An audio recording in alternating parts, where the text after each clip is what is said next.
Welcome to Pro Practice, your guide to piano mastery. I'm Josh Wright, and today's episode is based on the Prelude in D-flat major, Opus 28 No. 15. Hans von Bülow nicknamed this the Raindrop Prelude, so it's commonly known as the Raindrop Prelude. Chopin didn't give that indication himself. And Cortot labeled it as But Death is Here in the Shadows, which is quite haunting because it starts so optimistic. This piece is in ternary form, A-B-A. The first A section is in D-flat major, and it goes through bar 27. The B section is in C-sharp minor, so the parallel minor, which is bar 28 through 75. And then we see a return to the A section in bar 76. And then in bar 84, we see this little coda, because Chopin could have easily ended the piece there. I mean, it's a little bit, he probably would have given it more of an A7 feel, but then the coda extends that A flat harmony going to the D flat, and then 5-7, 5-7, 1, 5, 1. So that little coda is just a little extension at the end. We may even call that a codetta just because it's so short, 6 bars. So that gives you a rough sketch of the piece and the key areas that it's in. So again, D-flat major, C-sharp minor, D-flat major. And one of the interesting things is if you look throughout this piece, there is an omnipresent tone of A-flat or G-sharp throughout the piece. There are just very few instances where you don't hear that as a main tone going throughout the piece. So I find that very interesting. These mazurkas, these preludes were finished up, I believe, while Chopin was living in Majorca, escaping the terrible weather in Paris during the winter. Chopin was so sickly, and he wrote these letters. It's in the beginning of this Ecure edition, saying, okay, the preludes are coming soon. Okay, they'll be soon, but I'm sick. I really have been so sick the last 2 weeks, constantly coughing. I'll get them to you soon. Okay, here they are. I want them dedicated to Pleyel. So anyway, a lot of turmoil was going on in Chopin's life, as it was through most of his life with personal sickness. So I think that adds an extra element of compassion and sympathy as you play this piece. So that's just a nice little way I like to approach this as I start playing it. I've not played this for almost 20 years. I played this when I was 14 or 15 years old. I'm 33 now, and but I just practiced it a bit before this tutorial. So let's just jump right in.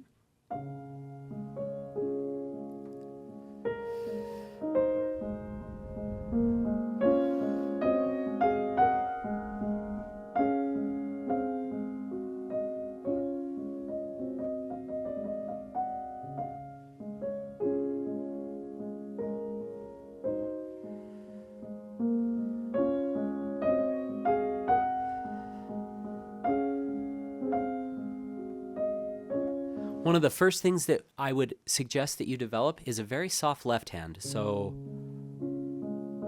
practice this very slowly.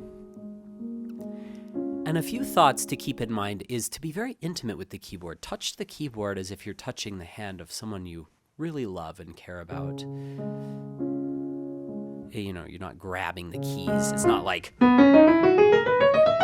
you're doing some high finger practice on a scale or something. It's very intimate, so you can use unicorda pedal if it doesn't kill your melody. I think this piano, it kind of kills the melody. Unless I really play out a lot. Even this seems a little drowned out, in my opinion.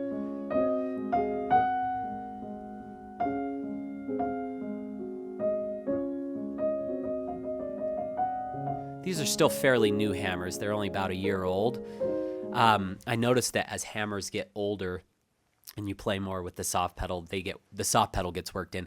The soft pedal indentations take longer to get worked in than your normal indentations on the piano, especially if you don't use soft pedal very often. I use soft pedal fairly often, so but even still, if I can have the control. Now this piano's voiced pretty bright, so I got to be really diligent to keep that soft, but I still, even with it being voiced bright, I'm still going to take that risk of the left hand needing to be really soft, even though it's a bright piano, because I think the right hand sings out a lot better. There we go.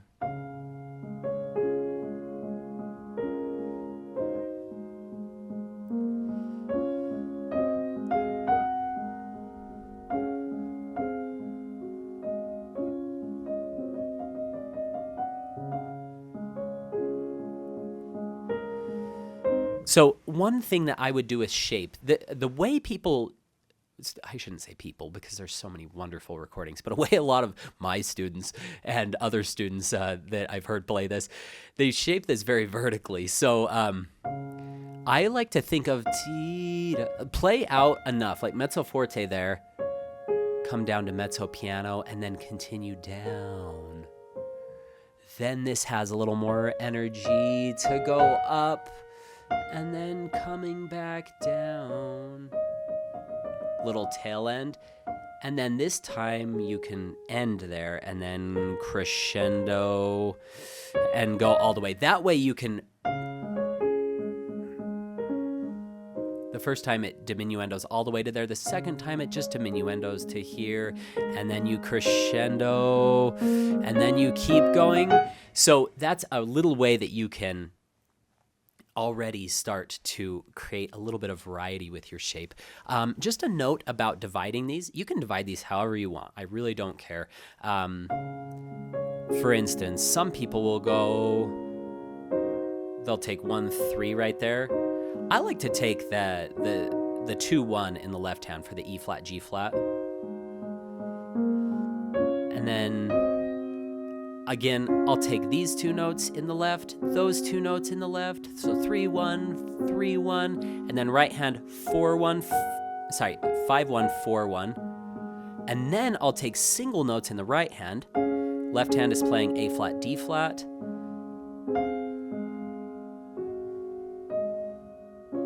So, and if you want an extra pedal change there, you can do it, but make sure that you're holding the C and the A flat through. And I don't even think it's necessary to do that, but like right here with this pedal change, you absolutely want to be finger pedaling that A flat. In other words, just holding that down so that when you pedal it, it doesn't suddenly thin out. Make sure you're holding that A flat. Sorry.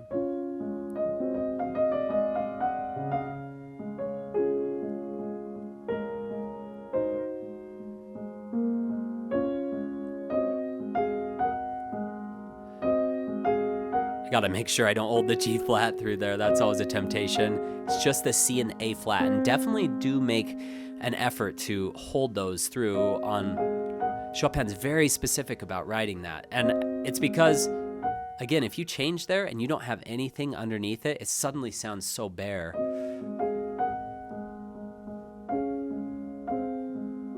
And then the end of the phrase. Now we get a little contrasting idea. Oh, it starts out in this beautiful A flat major, but then all of a sudden he darkens it with A flat minor.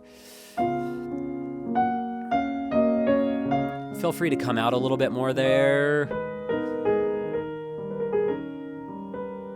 And then come back down. All right, so let's take that again.